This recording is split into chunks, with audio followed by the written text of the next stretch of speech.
Okay, here we are for the third page for the end of unit study guide for Unit 4. Number 6, Bill has $205 in his savings account and adds $5 per week. So he is starting with $205 and every week he's adding 5 more. So that is my starting point. So that's my starting point, which would be the letter B in our y equals mx plus b. Okay, that adding $5 per week, that is a constant rate, also known as our slope, which is the letter M. Okay, John, this is another character now. John has $5 in his account and he adds 25 per week. So John is starting with 5. That's the letter B. And he's adding a constant rate of $25 a week, okay? So before we do anything else, let's just write these equations for them because we will be able to do a lot with an equation if we just had one. So Bill starts with $205. That's our starting point. So if we're thinking about our y equals mx plus b equation, starting point is going to replace b. So we have y equals something plus his starting point of 205. And John's starting point was just $5. So y equals something plus 5. Now we just need to know their constant rate. And John, or Bill, sorry, is adding $5 per week. So that would be a constant rate of 5. Don't forget that x. Okay, and John is adding 25. Don't forget the x. Okay, this y, it represents like how much total money they have. So total money. And the x is after weeks. So if we go back to A, after 6 weeks, if we just replace a 6 where the x is, because x represents weeks, we will be able to find the total. So let's do that. I'm just going to split this section in half because I have 2 people here. So Bill, y equals 5 times 6 weeks plus his starting amount of 205. All right, that's going to be 30 plus 205. So after 6 weeks, Bill will have $235. All right, and over here with John, I'm going to use that same equation that we've made, but I'm going to replace a 6 right there. So 25 times 6 plus his starting amount of 5. All right, 25 times 6 is 150. Okay, so we have 150 plus 5. So after 6 weeks, John will have $155 in his bank account. Okay. Then it's asking how many weeks will it take for them to have the same amount of money? Well, if we just made each of their equations equal to each other, we can find how much money. So watch what I do. I'll take 5x plus 205. That is the equation for Bill, equals the equation for John. So 25x plus 5. You could have also created a table like we've had on our homework before, and we could have done, after week 1, 2, 3. Okay, you could have done that. That might require a bit more work because you don't know how many weeks it's going to take. So you might have to do that for a while, but that is also a good strategy. Okay, but if their equations equal each other, x, then we will be able to find a value for x, which represents weeks, that they'll have the same, okay? So let's, if you can remember us doing circles and squares, let's go back to our circles and squares. So circle everything that has a variable in it, and square everything that has just a number. And we want squares to go to one side and circles to the other. I'm going to move this 5 over to the 205. When I move, I do the opposite. Okay, so that'll give me 5x. 205 minus 5 is 200 equals 25x. Okay, now I have my variable, number, variable. Okay, so let's move this circle to go over to that circle. So we'll subtract 5x. And I'm going to continue up here. What you'll have left is 200 equals 20x. Okay, 20 is a coefficient. It is right in front of x, so they're being multiplied. And we will do the opposite to get rid of that 20, which is divide. Okay, 200 divided by 20 is 10. Now, because x equals represents weeks, like we said up here, we know it'll take them 10 weeks.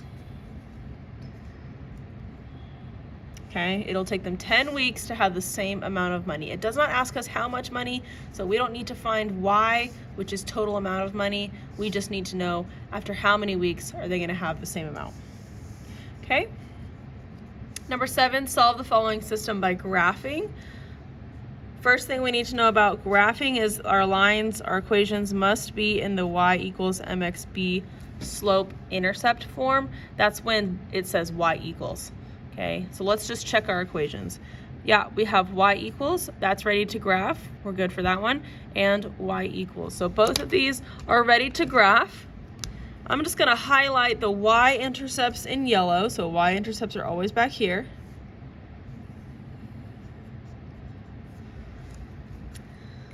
And our slopes are always right next to x. It's just the number, so right here. So -3 and 1/2. All right, so our first line here, we're going to go up to 6. So 1, 2, 3, 4, 5, 6.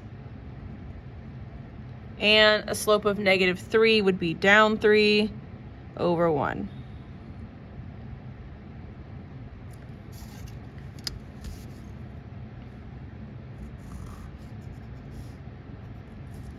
All right, there's my first line. Oops. There we go. Okay, my second line, down to -1 as my y-intercept, and a slope of 1/2, which is up 1 over 2.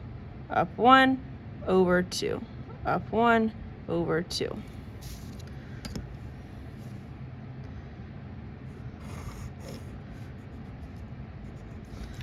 All right. We can see the solution is right where they cross, so it's right here. And if we wanted to know the point, that would be 1, 2 out and 0 up. That is the solution. Now it's asking us to solve it algebraically. So by using elimination or substitution, whatever you'd like. Substitution is probably going to be our easier one because we already know a variable. So just like we did up here, we're just going to make these two equal each other because they're both y. So we're going to do -3x plus 6 equals 1/2 x minus 1. I'm going to circle everything that has a variable in it and box things that have just numbers. And we're going to start moving boxes to boxes. So let's move this -1 over to the 6. When you move, you do the opposite. So -1, the opposite is +1. +1 on both sides, we'll get +7. Circle my variables, box my numbers. And we're going to move that -3x over here. So we add, because that's the opposite of negative. Add 3x. What we're going to get, I'm going to start back up here, is 7 is the only thing left here on this left side. And we have 3 and 1/2, because 3 plus 1/2 is 3.5 x. Now, 3 and 1/2 x is a little bit complicated to deal with. So I'm going to make this into a mixed number. Okay, so 2 times 3 is 6 plus 1, 7 halves. That is the same thing as 3 1/2, but it is simply, it is just, what am I trying to say? It's a improper fraction. We're going from mixed number to improper fraction. So from here, there's a couple of different things you could do. You could try to clear out the fraction by multiplying everything by 2. Or you could simply just, this is 7 halves times x, so you could divide 7 halves. So there are two different methods here. I believe that the easier one is to clear this fraction out. To do that, you just multiply everything by the denominator. So I'm going to multiply everything by 2. What that's going to do is make that 14. When you do 7 halves times 2, it just looks like that. And you'll get 7 times 2, which is 14. And 2 times 1, which is 2. Well, 14 over 2 is just 7. Don't forget your x. Now that's a little bit easier to deal with. This is a coefficient, so it's 7 times x, and we need to get rid of it by doing the opposite, which is division. 14 over 7 is 2, and x is the only thing left, so now we have x. So we can take that x and plug it back into the easier equation here, and I think that top one looks much easier, so I'm going to take that 2 and I'm going to replace it for that x right there. Okay, so I'm going to rewrite this equation, but wherever I see an x, I'm going to put 2. So y equals -3 times 2 plus 6. -3 times 2 is -6. -6 plus 6 is 0. And if we wrote that as an ordered pair, 2 comes first, then 0, and you will see we got the same solution here, just two different ways. This way we used graphing, this way we used substitution. All right. These two down here solve the systems of equations algebraically. Write your answer as an ordered pair. Okay, I'm looking at this. I automatically see I have a y equals. As soon as I see a y equals, I know I can use substitution. So I'm going to take that y equals, and I'm going to replace it for that y right there. So he's going right there. Okay, so we have 5x plus 4. Now instead of y, I'm going to write this. So -2x plus 5 equals 38. Now we are just solving for x.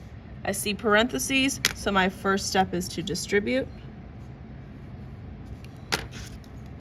I have 5x positive 4 times -2 is -8, and there is an x.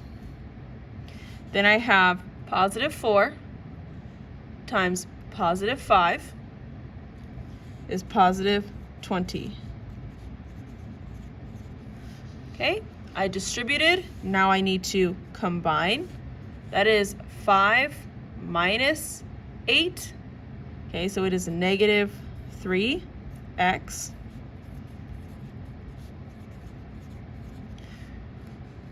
Okay, I can do circles and squares if I wanted to, and I will realize that I already have a side that is squares. Look at that, that is a box.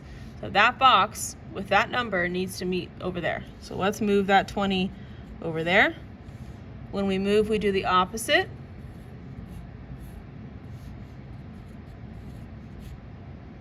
Okay, we'll get -3x equals 38 minus 20 is 18.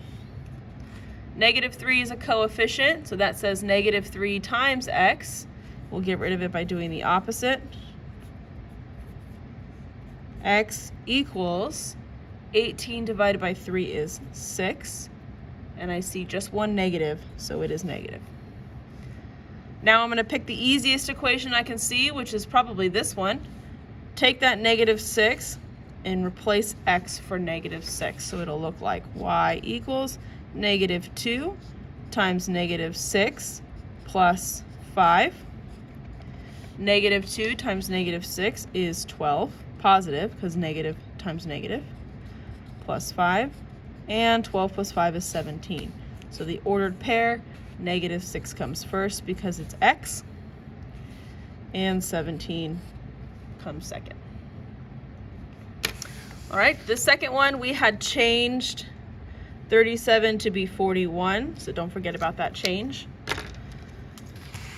Same thing again, I'm seeing y equals. As soon as I see y equals or x equals, as soon as I know what a variable is, I'm doing substitution.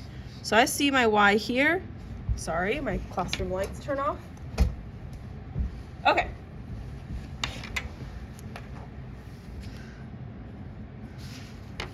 So as soon as I see a y up here, I'm going to replace it with all of that. So here we go. 3x plus 4. Now it used to be y, but it's going to be now 3x minus 1 equals 41. Okay, I see parentheses, so I need to distribute. So 4 times 3x is 12x. And 4 times negative 1 is negative 4. Now I can combine our 3x plus 12x, so it's 15x. Here's a number, and here is another number. Okay, so I'm going to move that negative 4 over. When I move it over, I do the opposite. That would be plus 4. You have 15x equals 45. 15 is our coefficient, so we divide. We find out that x equals 3. Now take that x, plug it into the easiest equation you can find.